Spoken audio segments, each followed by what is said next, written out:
This is really what has been going on for a while. Now, the other dogma is will over reason.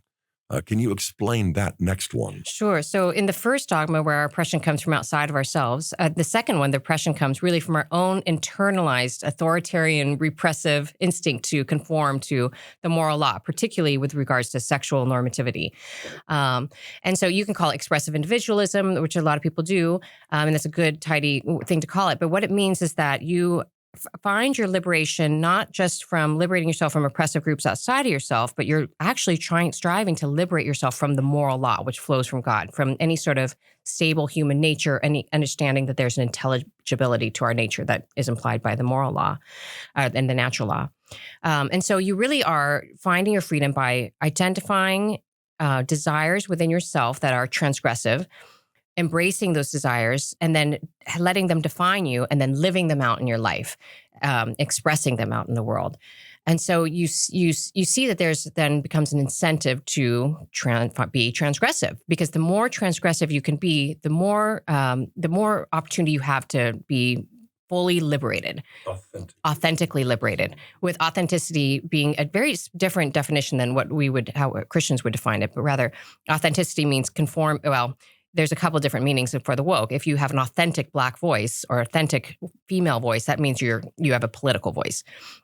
But authenticity also means you are authentically living out the desires that are built into all of us, that most of us in a performative way repress.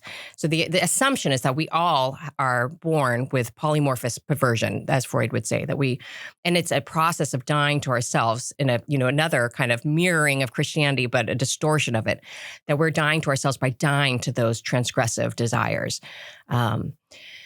So then, and the second one is that it connects it to an authoritarianism, that if we are sort of deferential to the moral law, respectful of fatherhood,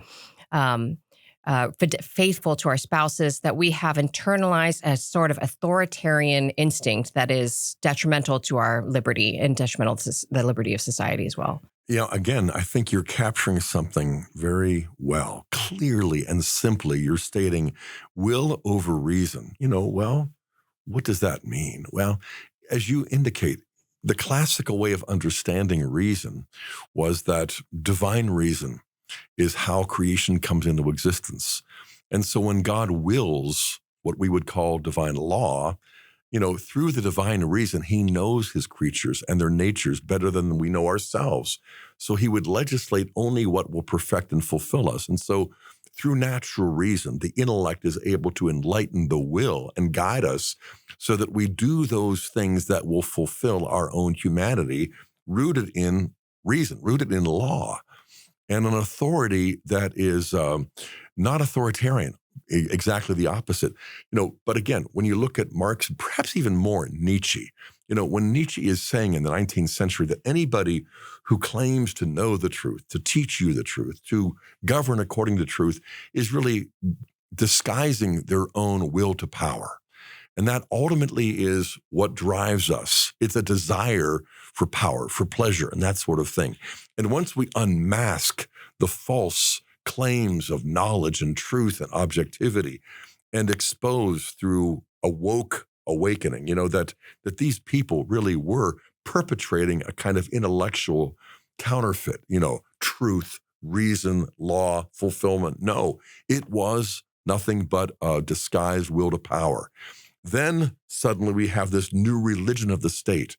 We basically worship our power, our desire, as well as others, and in the process discover how we can use our lack of power to be empowered. And it's just simply a brilliant section, this will over reason.